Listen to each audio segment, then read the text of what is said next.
Hi there, I'm Liz, and here is a very quick demo video on how to check your subscription renewal date.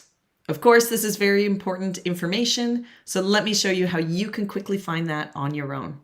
Make sure you start by logging into your Ellii account. You'll know that you're logged in when you can see your name up in the top right-hand corner.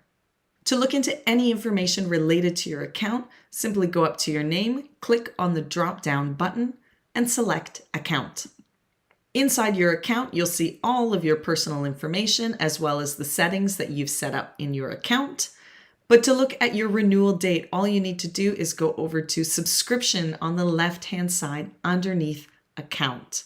Click there, and this will show you all of your subscription information. Your plan, type of license, account type, your teacher licenses, student licenses, and at the bottom, your next renewal date.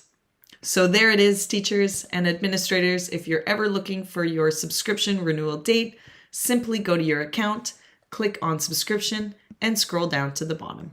So I hope you found this quick demo video helpful. If you have any other questions regarding your subscription or your account, please make sure to reach out to us. We'd be happy to help. Ellii.